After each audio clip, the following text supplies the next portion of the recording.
Hello there. So, in a lot of my videos, mostly the ones where I talk about not buying fake Lego, most people tell me that Lego is extremely expensive. In fact, far too expensive for you to be able to purchase it. Well, in this video, I thought I'd discuss that a little bit and ask the question, why is Lego so expensive? So I've had quite a deep think about this topic and I've come up with some ideas and I'm going to discuss them with you. Please let me know down below which you agree with or if you think I've missed something out. It would be good to get to the bottom of this question once and for all. But anyway, let's jump straight in to the discussion. Did you know that Lego is actually investing in the future of our planet? Now this might sound a little bit ridiculous, but let me explain exactly what I mean. So currently, Lego bricks are made from a plastic called ABS, or at least they were. I can find some references on the internet that state that Lego has actually changed the plastic, but nothing from the Lego website, so maybe you guys can shed some light on that to me. But anyway, Lego is trying to use plant-based materials to develop plastics that are better for the environment. Now they've got to the stage where all the trees you buy in sets from Lego are actually made of this plastic. Lego's intention is that by 2030, all bricks will be made from this better, sustainable plastic. That will be better for the environment, better for the planet.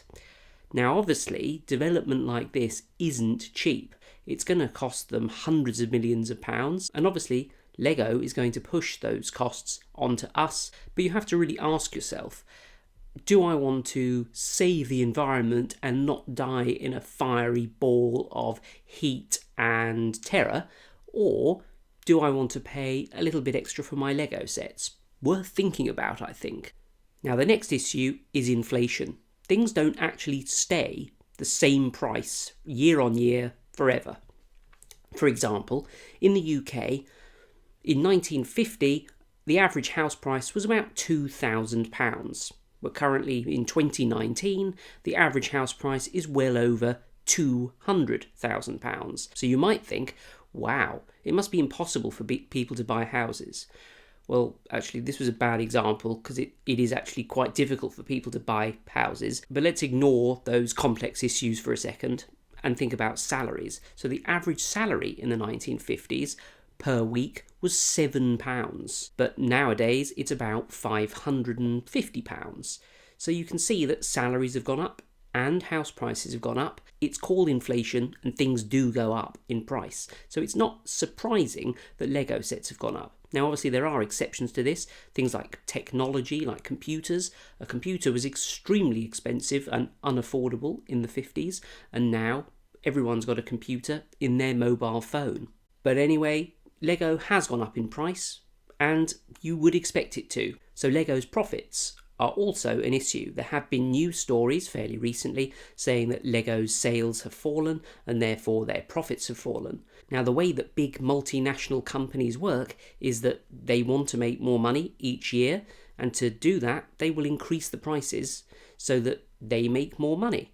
And as long as we keep buying those sets at the more expensive prices, they will keep raising the prices. So it's a delicate balance between raising the prices to find what people will actually pay for a product and not raising them so high that people think it's too expensive and don't buy them anymore. Now this point doesn't explain why Lego prices have increased, but it does explain why Lego costs a fair amount of money, and that is the production costs. Lego has to pay designers to design these sets.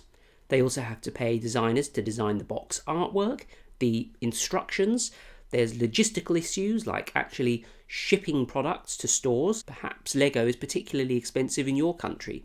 Maybe that's because Lego has to pay for all the artwork and things to be translated.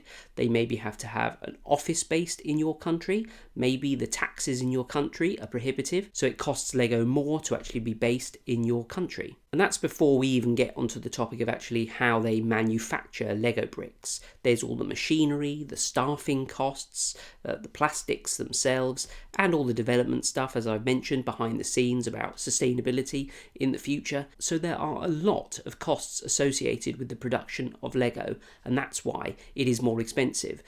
Now, I don't want to touch too much on this, but obviously, yes, there are fake brands out there, and they don't have half of these costs because they're just stealing designs and manufacturing cheap, inferior knockoffs. That's obviously not a solution to the problem. So for heaven's sake, don't buy the knockoff crap. Okay, so maybe Lego is quite expensive, but you know what? Lego has actually improved. In my video, Is Lego Getting Worse?, I compared a 2010 Luke's Landspeeder set to a 2017 Luke's Landspeeder set, and I concluded that the newer model was more detailed, was more accurate to the movie, and the minifigures were better, even though there was one fewer minifigure. I know a lot of you want the Lego, pirate theme back, and I'm sure one day it will be, but in general, there are just a lot of different Lego sets to choose from. So Lego sets are improving, and with improved quality and improved set design, yes, unfortunately, costs will probably increase as well. And it's probably a good idea to really ask yourself what you mean by expensive as well. Expensive relative to what? Expensive relative to the fact that you haven't got a job because you're a kid and you can't afford any Lego anyway? Or is it expensive compared to, say, a computer game or a brand new Nintendo Switch, whatever it's called? I think when you actually compare Lego to other toys and other entertainment things out there, do you know what? It's actually not that bad at all. Now the next thing, and I don't know if this is the right economic term, is economies of scale. So if you get a set like this, fairly big set with I think something like 1,500 parts, you will find that this is better value for money than, for example, a small polybag like this. Because the packaging, the instructions, the logistics of getting it to the shop, the space in the shop, they may not be that different from a bigger set. You're going to pay more per Lego brick in a smaller set than you do in a bigger one. And I can prove that just with one example, so it's not particularly scientific. So this was released in 2018 because I thought we should compare them by the same year. Otherwise it's not very realistic comparison, is it? And this is the, Yoda's Hut set. So the recommended retail price in the UK was £25.99, and this set contains 229 pieces. The cost per piece is 11.3 pence per brick. Okay, now let's look at a bigger set, the 2018 Kessel Run Millennium Falcon, which contains 1,414 pieces. The recommended retail price of that is £149.99. The cost per piece there is 10.6 pence. So that is a difference of 0.7p per piece. Now that means that the Kessel Run Millennium Falcon is better value for money. So the bigger the Lego set you buy, the better value for money you're getting. Bricksar pointed out to me at one point that actually the cost per piece isn't a fantastic way of comparing Lego sets because, say for example, a set's made up of lots of smaller parts which are cheaper to manufacture, and another set is made of really large, complex, rare parts. But I'm hoping with sort of slightly larger sets that this cost per piece thing sort of averages out. By all means, if you have a better way of comparing sets in terms of value for money, please let me know. I should also mention, looking at this retail price of £150 for this Millennium Falcon, I've never seen it for sale for £150. You can get it on Amazon, I think, for £130, and you can probably get it on eBay cheaper than that. Don't ever pay the recommended retail price for Lego sets. You can get Lego sets a lot cheaper by shopping around. I have made a video on how to buy cheap discontinued Lego sets, and I'll leave a link to that down below. There are so many ways of buying cheaper Lego. You don't have to spend a huge amount of money on the brand new sets. And then we have licensing. So every time Lego designs and sells a Lego Star Wars set, they have to pay Disney a licensing fee. So for example, Lego will have had to have paid Disney a fee to make this Lego Star Wars Imperial Shuttle, and they will not have had to have paid the Eiffel Tower a fee to make this model, Lego architecture model of the Eiffel Tower.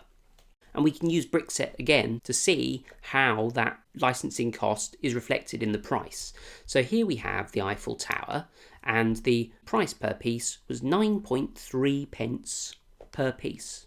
Okay, now let's look at a bigger model, the Kessel Run Millennium Falcon, and that is 10.6 pence per piece, as we saw before, despite the fact it's got over 4 times the number of parts and the cost per piece is still much cheaper.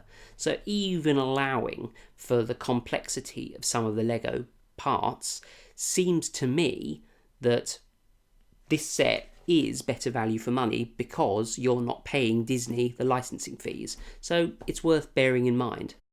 Interestingly, I put a poll up last night where I asked you what you thought the reason for why Lego sets are so expensive. There was an overwhelming number of you who thought that the reason was hidden costs. So these are things like the manufacturing issues, the licensing, the shipping abroad to remote countries, that sort of thing. So it seems most of you are in agreement as to why Lego sets cost what they do.